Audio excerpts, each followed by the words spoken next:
안녕하세요. 저는 청주대학교 물리치료학과 겸임교수로 재직하고 있습니다. 그리고 JR 필라테스 운영하고 있는 박현주라고 합니다. 제가 그동안 되게 많은 책을 바라보고 그리고 또 제가 만나는 또 많은 회원님들, 박사님도 계시고 또는 교수님도 계시고 많은 분들이 계셔요. 근데 그런 분들을 볼 때마다 두통이 있고 또는 어깨가 아프고 어쨌든 많은 분들이 어쨌든 이런 통증과 관련돼서 어떤 자기 일상적인 일에 있어서 되게 많은 어려움을 호소하시고 저에게 오십니다.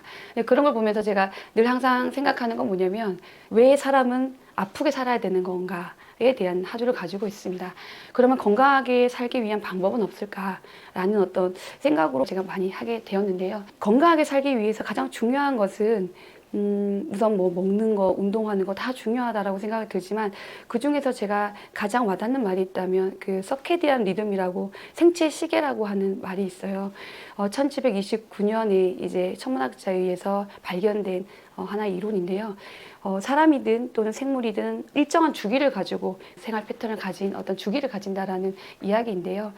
사람에게도 낮에 눈을 떠야 되고 그리고 밤에 잠을 자야 되는 일정한 주기를 가지고 있습니다. 예를 들면은 코르티솔이라고 하는 호르몬이 새벽 6시에 가장 많이 이제 활동을 하게 되고요. 그리고 저녁에 9시부터 해서 새벽 3시 정도부터까지 우리가 잠을 자게 하기 위한 수면 호르몬 멜라토닌이라고 하는 호르몬이 나옵니다.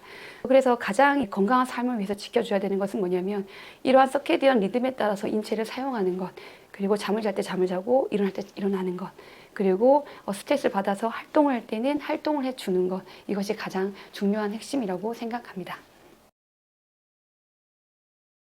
우리 인체가 20대까지는 활발하게 몸에 만들어내는 이런 과정을 거치다가 40대는 조금 주춤거려요. 그리고 60대, 80대에는 모든 어떤 인체 기관들이나 이런 것들이 더 이상 생산하는 것보다는 분해 또는 이제 파괴되는 쪽으로 이제 인체는 가고 있습니다.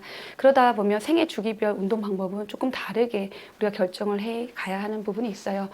20대, 30대 때 좀 주력해서 건강에 대해서 봐야 되는 핵심 요소는요.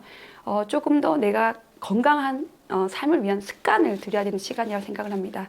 가장 중요한 것은 당연히 먹는 습관이라고 보면 되고요. 그리고 중요한 것 두 번째로는 운동하는 습관 또는 생활 습관이라고 보면 될 것 같습니다. 먹는 것은 조금 더 인스턴트라든지 또는 MSG와 같은 조미료가 들어간 음식들은 가급적 피하는 것을 원칙으로 하고 있습니다. 그리고 운동 습관은 특별히 어떤 시간을 내서 운동하는 것이 현대인들은 상당히 어렵기 때문에 일을 하는 그 내에서 이제 운동을 하는 습관을 들이는 게 좋아요. 출퇴근 시간을 이용한다든지 아니면 점심시간을 이용한다든지 하는 방법으로 운동을 하는 것을 적극적으로 추천해 드립니다. 그리고 생활 습관은 우리가 턱을 개거나 또는 받치고 있거나 잠을 잘 때 팔을 올리고 잔다든지 일정한 어떤 잘못된 습관들이 있습니다. 그런 습관들을 조금 교정해서 조금 더 좋은 습관으로 만들어가는 것을 권장해 드립니다. 40대에서는 보다 더 적극적인 이제 운동 방법에 대해서 고민을 한번 해 보셔야 합니다. 우리가 40대 정도 지나면 우리 인체에서는 골격근을 만들어내고 하는 것보다는 약간 분해되는 어떤 성질을 더 많이 가지고 있기 때문입니다. 그럼 인체에서는 골격근을 만들어내기 위해서 많은 다양한 옵션들 그런 것들이 필요하지 않을까요? 자, 그런데 40대에서 60대까지 만들어낸 어떤 많은 어떤 골격근들이 60대 이후에도 가져가기 때문에 40대에서 60대의 건강은 그 60대 이후의 건강을 위해서 상당히 중요하다라고 보면 될 것 같습니다. 예를 들면 우리 인체의 모든 세포들은 단일 핵으로 되어져 있습니다. 심장세포도 마찬가지고 신경세포도 마찬가지고 핵을 하나만 가지고 있습니다. 근데 이 핵에서는 RNA가 있고 DNA를 가지고 있는데요. 이런 DNA와 RNA의 작용에 의해서 우리가 단백질이 합성이 되고 우리 인체에 필요한 기관들을 만들어내게 됩니다. 그런데 재미난 사실은 뭐냐면 우리 인체의 골격근, 이 골격근은요. 단일 핵으로 되어 있는 것이 아니라 다핵세포로 되어져 있습니다.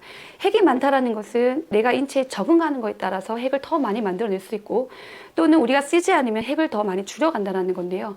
우리 인체 이 핵을 만들어내기 위해서는 위성세포라고 하는 이 세포에 의해서 근핵, 근육에 있는 핵을 만들어낼 수가 있습니다. 근데 이런 위성세포의 활동이 60대 이후에는 많이 줄어들기 때문에 40대에서 60대에 만들어내야 되는 이 이러한 근액들의 양들이 무엇보다 중요하다라고 볼 수가 있습니다.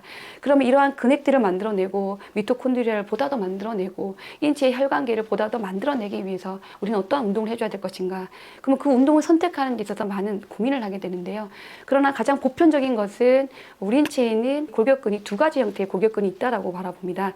하나는 여러분이 흔히 먹는 감자탕 근육 또는 갈매기살이라고 하는 그 근육들은요, 혈관계가 상당히 풍부한, 즉 산소가 공급이 되어서 에너지를 만들어내는 그러한 근육들이 있는가 하면, 또 어떤 근육들은 탄수화물을 태워서 적당히 태워서 해당 과정이라고 하는 젖산이라고 하는 중화 산물에서 끝나서 우리가 에너지를 만들어내는 이러한 골격근들이 있습니다. 흔히 알고 있는 삼겹살 근육들 또는 대퇴사두근과 같은 큰 근육들은 이러한 포도당을 태워서 인체에 에너지를 조달하는 기관인데요. 이러한 각각의 근육들은요, 우리가 만들어내는 연료의 형태도 다르지만, 그러나 만들어질 수 있는 그런 과정 또한 다릅니다. 지구력 훈련을 하게 되면 이러한 타입 1이라고 하는 산소를 태우는 근육들을 많이 만들어낼 수가 있고, 우리가 웨이트 트레이닝을 하게 되면은 여러분이 알게 되는 삼겹살 근육들 또는 팔에 있는 상한 이두근들 또는 대퇴사두근들과 같은 이러한 근육들을 크게 만들어낼 수가 있습니다.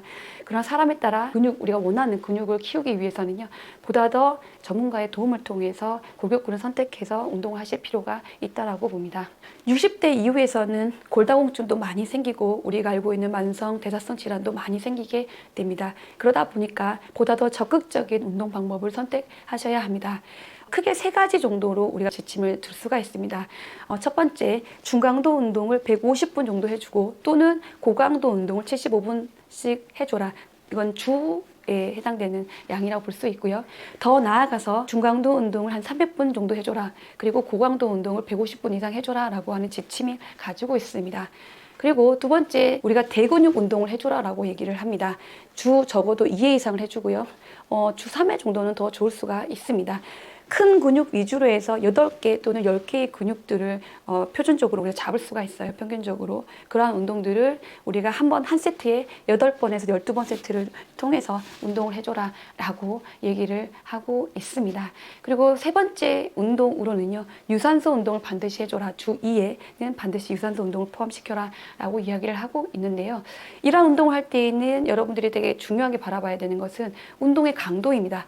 너무 지나치게 높게 할 필요는 없어요. 그러면 지나치지 않는다라고 하는 그 강도는 어느 정도냐면, 뛰거나 했을 때 또는 운동을 하는 동안에 옆에 있는 사람과 대화가 좀 끊기지 않고 할 수 있는 정도의 강도입니다. 그 정도의 강도를 통해서 우리가 운동을 하라고 말씀을 드리고요. 그리고 연이틀을 쉬지 않는, 즉 오늘 운동을 했고 내일 쉬었다라고 한다면 그 다음 날은 반드시 운동을 해주셔야 돼요. 필라테스는 핵심적인 요소는 두 가지입니다. 하나는 흉식호흡법이라고 하는 호흡법을 이용한 운동이라는 것, 그리고 두 번째는 각 관절 또는 척추의 분절들의 움직임을 촉진시키는 운동이라는 점입니다. 인체의 정상적인 자세 정렬을 만들고, 그리고 각 근육들이 제 위치에서 사용할 수 있게끔 하기 위해서 운동이 만들어지기 때문에 각 근육들 640개, 50개의 근육들이 제 위치에서 활동이 되고, 그리고 각 분절들의 움직임이 정상적인 움직임 범위 내에서 운동이 나오게끔 돕는 것, 이것이 필라테스의 강점이라고 볼 수가 있습니다. 제가 흔히 저희 센터에 방문하거나 또는 학생들에게 흔히 말을 하는 것이 있는데요. 오늘 운동하지 않으면 내일 병원에 가야 한다. 이런 말을 자주 합니다. 현대인들은 많이 앉아서 자직 생활을 하고 있고, 또는 굳이 시간을 내지 않으면 운동을 하기가 상당히 어려운 환경 속에 있다라고 볼 수가 있습니다. 그러다 보니까 제가 이런 말을 하게 되는데요. 하루에 적어도 7,000보 이상 걷는 것을 추천하고 있습니다. 좋게는 10,000보 이상 걷는 것을 추천드리고요. 무엇보다 이렇게 시간 내기가 상당히 어렵기 때문에 출퇴근 시간을 이용하라고 제가 말씀을 드립니다. 점심시간을 이용을 해서 틈틈이 걸어준다든지, 또는 출근 시간에 차를 두고 출근을 한다든지, 또는 한 정거장, 두 정거장 조금 먼저 내리거나 조금 일찍 내려서 걸어가는 방법을 선택을 하라고 제가 말씀을 드리고 있습니다. 그리고 잠을 자는 수면 습관입니다. 밤에 10시부터 해서 2시까지는 멜라토닌이라고 하는 호르몬이 가장 많이 나오는 시기입니다. 그 시간을 적극적으로 활용해서 잠을 많이 자달라고 말씀을 드리고요. 이러한 수면에 영향을 미치는 것이 먹는 습관입니다. 그래서 저녁에 가식을 하지 말 것, 그리고 아침에 보다 더 고단백질 식사를 하고 아침 식사를 챙겨가는 운동하는 것을 권장해 드리고 있습니다. 하루 일과 중에 운동을 하기 가장 적절한 시간이 언제인가를 묻는 분들이 많이 있습니다. 그래서 사람의 패턴에 따라서 아침이 더 좋은 분 있고 점심이 활용이 좋은 사람이 있고 저녁에 활용 가치가 높은 사람이 있습니다. 근데 평균적으로 점심과 저녁을 활용하는 것은 현대인들에게는 상당히 어렵다라고 볼 수가 있습니다. 그러나 새벽 6시 이전에 또는 7시 이전에는 보통 사람들이 회의를 하거나 또는 만나는 어떤 일상적인 업무의 시작 이전이기 때문에 저는 보통 새벽 시간에 운동을 하라고 추천을 해드리고 있습니다. 특히 인체에서는 새벽에 코르티솔이라고 하는 호르몬이 가장 많이 분비되는 시간입니다. 이 코르티솔이라고 하는 것은 인체의 스트레스 호르몬이라고 얘기를 하고 있습니다. 인체에 적정한 스트레스를 받으면 그 스트레스에 대항하기 위해서 인체에서는 코르티솔이라고 하는 호르몬을 분비하게 되는데요. 이 호르몬은 하루 일과 중에 가장 많이 분비되는 시간은 아침이고요. 시간이 점차 지남에 따라서 점점 그 양이 줄어드는 것이 특징입니다. 그러다 보니까 우리가 운동을 하게 되는 것도 하나의 인체의 스트레스로 작용하기 때문에 이러한 스트레스에 조금 이기기 위한 내성이 증가되는 시간, 즉 코르티솔이 가장 많이 분비되는 시간이 새벽이기 때문에 제가 적극적으로 추천되는 시간은 새벽 6시 또는 7시 이전에 시간을 추천드리고 있습니다. 크게 세 가지를 둘 수가 있습니다. 첫 번째는 무조건 쉬면 낫는다 라고 생각하는 것. 그리고 두 번째는 무조건 많이 하면 좋다. 뭐 운동을 많이 하고 또는 과하게 운동하는 것이 좋다라고 생각하는 것이고요. 세 번째는 먹는 것도 마찬가지. 특히 항제 다이어트라고 해서 고기도 많이 먹으면 어쨌든 다이어트가 된다. 뭐 이런 세 가지 건강 상식에 대해서 저는 잘못된 의견이 아닐까라고 생각을 바라보고 있습니다. 첫 번째, 쉬면 무조건 낫는가에 대해서 여러분이 바라봐야 되는 관점은 무엇이냐면 쉬어서 나을 것 같으면 요양원의 할머니 할아버지가 가장 건강하셔야 됩니다. 늘 항상 이런 말씀을 드리는데요. 그렇다고 해서 요양원 할머니 할아버지가 가장 건강하진 않지 않습니까? 제가 그래서 드리고 싶은 말은 쉬어서 낫는다라는 것은 옛날에 너무 많이 노동을 했었던 그 시기에 맞는 말이고요. 지금 현재 있는 사람들, 현대를 살아가고 있는 사람들에게는요. 우리가 많이 활동하지 않아서 아픈 경우이기 때문에 적절한 운동이 가장 좋다라고 말씀을 드리고 싶습니다. 먼저 병원을 내원하시고요. 그리고 전문가의 의견에 따라서 적극적인 운동을 추천해 드립니다. 두 번째는 과하게 운동하는 것, 즉 골격근이 많이 만들어내는 것, 그리고 운동을 아침부터 저녁까지 무리하게 하는 것. 스트레칭을 요즘 많이 하지 않습니까? 다리도 이만큼 찢어야 된다고 생각하고 팔도 이만큼 찢어야 된다고 생각하는 그러한 과도한 어떤 운동에 대한 강박 관념 같은 것들이 우리 인체를 망가뜨린다고 생각을 하고 있습니다. 호로미시스라고 하는 용어가 있습니다. 호로미시스라고 하는 것은 적당한 운동은 우리 인체에 이로운 영향을 주지만 거기에 미치지 못하는 우리가 작은 운동 같은 경우 또는 너무 과한 운동은 인체에 오히려 해가 될 수 있다라고 바라보고 있습니다. 실제로 많은 운동선수들에게는요, 보다 더 많은 병들을 가지고 있습니다. 불임이라든지 또는 골격근의 손상이라든지 또는 심폐기 손상 또는 심장마비로 인해서 많은 어떤 운동선수들이 보다 더 많은 병을 가지고 있는 것을 볼 수가 있습니다. 그래서 관절 같은 경우도 마찬가지인데 김연아나 이런 우리가 스포츠를 하시는 그런 분들에게 보다 더 많은 병을 가지고 있다는 것은 이미 입증된 사실입니다. 일상생활을 할 정도의 적당한 정도의 관절 가동 범위가 필요한 거지 과도하게 늘어날 필요는 사실 없습니다. 과도하게 늘어나다 보면 관절을 지지하고 있는 인대라든지 또는 거기에 주변 조직에 있는 안정성을 위한 근육들이 있는데요. 그러한 조직들의 파열을 만들어낼 수 있기 때문에 그러한 무리한 운동을 통해서 우리 인체를 만들어낼 필요는 없다 라고 볼 수가 있습니다. 세 번째는 항제 다이어트입니다. 꼭 고기를 많이 먹고 그래야 다이어트가 된다 뭐 이렇게 생각을 하시고 탄수화물을 정말 먹지 말아야 된다라고 생각을 하시는데요. 실제로는 탄수화물의 적당한 양을 먹어줘야 지방을 태울 수가 있습니다. 지방을 태우기 위해서는 탄수화물의 일정한 양이 필요하기 때문에 탄수화물을 아예 끊는 것은 아예 불가능하고요. 그리고 단백질 대사를 통해서 우리 인체에 필요한 에너지를 만들어낸다는 것도 큰 오산입니다. 단백질은요, 우리 인체에서 대사되는 과정이 상당히 복잡합니다. 간이라든지 신장에서 보다 더 많은 일을 해줘야지만이 우리가 단백질 대사를 통해서 에너지를 만들어낼 수가 있습니다. 단백질은 CHO라고 하는 요소를 가지고 있지만 NH2라고 하는 암모니아성 요소를 또 가지고 있습니다. 이러한 요소들이 배출을 하기 위해서는 신장에서 과하게 운동을 해줘야 되는 부분이 있고요. 또는 간에서 이러한 단백질을 당 신생 과정을 통해서 탄수화물을 만들어내야 되는 이러한 과정을 또 갖춰야 됩니다. 즉 간이라든가 신장이 튼튼하다라는 가정하에 항제 다이어트는 아주 적절하다라고 볼 수가 있습니다. 그렇지만 우리가 다이어트를 하는 많은 경우에서는 지방 강도 있고 또 신장 자체가 이미 비만을 통해서 많이 망가져 있기 때문에 그런 사람들에게 항제 다이어트가 도움이 될까에 대한 것들 정말 생각을 많이 하게 되는 부분입니다. 가장 기본적인 것은 아침에 4시, 5시에 눈을 떠서 한 30분 또는 1시간 정도 산을 타거나 또는 이제 조깅을 하는 것으로 하루를 시작합니다. 그리고 나서 아침밥을 이제 먹어주는데요. 아침밥은 단백질이 풍부하게 들어간 기리가 들어간 밥을 먹거나 또는 이제 닭과 관련된 죽을 통해서 이제 음식을 보충하고 있습니다. 또는 야채찜을 통해서 이제 보통 먹고 있고요. 이런 아침 식사가 되게 중요한 이유는 뭐냐면 우리 인체는 아침에 가장 체온이 낮게 되어져 있습니다. 그래서 이런 체온을 상당히 빠른 시간에 올릴 필요가 있는데요. 우리 인체의 효소라든가 호르몬들은 이런 체온에 상당히 영향을 많이 받는 물질이라고 볼 수가 있습니다. 특히 효소 호르몬들은 인체의 체온이 떨어지면 활동이 상당히 떨어져 있고요. 그러다 보면 인체에 보다 더 많은 통증이라든지 또는 활동하는 데 있어 어려움을 만들어낼 수가 있습니다. 그러다 보니까 적당한 온도를 올릴 수 있는 따뜻한 음식을 제가 먼저 섭취를 하고 있고요. 그리고 출근을 해서 이제 제 몸에 있는 근육을 스트레칭을 시키고 있습니다. 저는 좀 스트레칭을 좀 간소화해서 한 5분 또는 10분 정도만 스트레칭을 하고 있고요. 내 인체가 조금 가하게 썼던 부분이 있지 않았나 해서 하나하나씩 다 깨워보면서 운동을 하고 있습니다. 그리고 중간중간 웨이트 트레이닝을 조금 하고 있고요. 그리고 하루에 한 10,000보 정도가 제가 운동을 했는가를 한번 체크를 하는 것으로 하루를 마무리 짓고 있습니다. 그리고 한 주의 마무리는 약 한 주 동안 한 20km, 30km 정도를 걷는 걸음의 수와 비례하여 제가 얼마나 걸었는지를 체크를 하게 되고 그리고 한 주에 20km, 30km를 걷는 것으로 마무리를 짓고 있습니다. 저는 지금 현재 이 일을 하기 전에 주간보호시설을 운영하였습니다. 주간보호시설에 오시는 대다수의 장기 노인 환자분들을 보면요.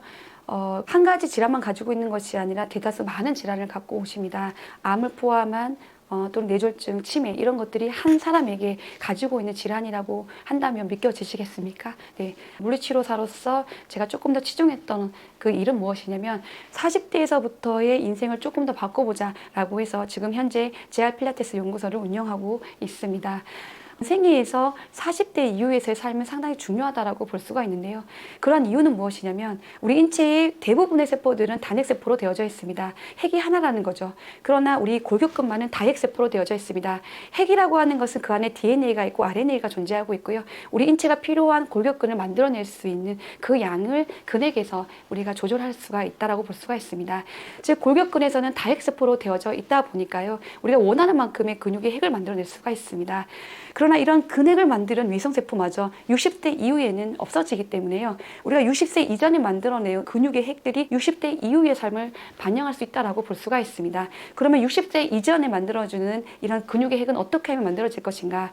이것은 훈련의 특이성 때문에 저항성 운동은 어떻게 또는 지구력 훈련은 어떻게 이런 각각의 운동들을 적절하게 해주는 것이 무엇보다 중요합니다. 즉 미토콘드리아가 자라기 위해서는 또는 골격근이 자라기 위해서는 또는 이러한 근액이 자라기 위해서는 각각의 환경들이 있기 때문에 골고루 적당한 운동들을 해주는 것이 무엇보다 중요하다고 볼 수가 있습니다. 그리고 또한 이러한 골격근들은요, 우리 인체 대사에 있어서 미치는 영향이 상당히 높습니다. 이러한 저하운동 또는 유산소 운동을 통해서 골격근이 만들어지고 그리고 모세혈관의 수를 증가시킬 수가 있는데요. 이러한 모세혈관을 증가시키고 미토콘드리아 양을 증가시키는 것은 우리가 현재 가지고 있는 만성 대사성 질환들, 즉 암이라든지 비만, 고지혈증, 혈압과 같은 이러한 질환들을 상당히 떨어뜨릴 수 있다고 볼 수가 있습니다. 그 이유는 이 골격근에서 나오는 호르몬 때문이에요. 이 골격근에서 나오는 호르몬들을 우리가 마이오카인이라고 하는 호르몬이라고 볼 수가 있는데요. 이런 호르몬들은 우리 인체의 각 기관에 많은 영향을 미치게 됩니다. 이런 호르몬들의 대사들 때문에 우리가 보다 더 골격근을 젊은 시간, 즉 40대를 기점으로 하여 60대까지 많이 만들어내야 되는 이유이기도 합니다. 이러한 골격근을 부피와 또는 골격근의 양을 증가시키는 이런 운동들에 치중하여 우리는 운동을 해주어야 할 것입니다. 제가 주간보호시설을 하면서 느낀 바가 있는데요. 주간보호시설을 하는 동안에 한 60대 이후의 분들이 보통 수급자로 들어와 계십니다. 그런데 그렇게 많은 분들을 보시면 고도의 우리가 알고 있는 비만 사람들은 거의 있지 않아요. 그래서 되게 신기하다. 어떻게 고도 비만들은 이러한 질환을 가지고 있지 않나라는 것을 저는 생각을 한번 해봤는데요. 알고 보니까 그런 분들은 그 이전에 이미 사망을 하셨더라고요. 그러다 보니까 그 이후의 삶이 없는 거죠. 60대 이후의 삶이. 그러면 60대 이전에 어떻게 건강한 삶을 살아야 될 것인가, 그리고 젊은 사람들에게는 어떻게 운동을 해줘야 될 것인가에 대해서 많은 생각을 해보았습니다. 그럼 인간이 어떻게 설계되었냐에 대해서 조금 생각을 해보실 필요가 있습니다. 인간은 그 당시 수렵 생활을 통해서 우리가 필요한 어떤 양식이라든가 이런 것을 조달하게끔 만들었기 때문에 1km, 2km 정도 걷고 탈진이 해버리면 문제가 상당히 커지게 됩니다. 그러다 보니까 보통 한 10km 정도로 이상을 걸었다라고 해요. 그럼 인간이 하루에 걸을 수 있는 양을 10km 정도를 만들었을 것이고, 밤에 예를 들어 야식을 통해서 밥을 꼭 먹어야 된다면 나머지 천적들의 표적이 될 수 있기 때문에 밤늦게 먹지 않게끔 인간은 만들어져 있습니다. 그리고 세 번째는요, 못 먹는다라는 가정이 상당히 많았어요. 하루 이틀 또는 이렇게 굶어야 되는 시간이 길 수도 있기 때문에 인체는 어떤 기계보다 효율적인, 즉 저장을 잘하고 또는 작은 연료로 인간을 돌릴 수 있는 그러한 효율적인 기계라고 생각을 해보시면 됩니다. 저장 시스템이 상당히 잘 되어져 있어요. 그러다 보니까 인체가 많이 먹게 되면, 특히 단백질을 많이 먹게 되면 이 또한 지방으로 저장이 되고요. 또는 지방은 당연히 많이 먹으면 지방으로 저장되겠죠. 탄수화물도 많이 먹어주면 그것이 바로 지방으로 저장되게끔 되어져 있습니다. 근데 지금 현재를 살아가는 이런 현대인들에게는 상당히 불리한 조건인 거죠. 활동이 적죠. 1km, 2km 채 걷지 않는데 하루에 10km를 걸어야지만 태워지는 에너지니 얼마나 많이 힘들겠습니까? 그러다 보니까 우리 지금 현대인들은요, 많이 규칙적으로 걸어주셔야 됩니다. 하루에 10km 정도를 봐주셔야 되고요. 먹는 습관, 저녁 늦게 먹는 것은 하지 마셔야 됩니다. 인체는 저녁에 먹는 모든 음식은 지방으로 저장을 시켜버립니다. 그리고 우리 인체가 약간만 움직여서는 지방을 태우지 않습니다. 많이 움직여야 지방을 태우기 때문에 지방으로 저장되는 이런 시스템을 많이 막기 위해서는 적게 먹고 많이 활동을 해주셔야 할 것입니다. 이러한 생활 습관이 우리 노년의 건강을 만들어내기 때문에요. 무엇보다 지금 말씀드린 세 가지를 잘 지켜주시길 부탁드립니다.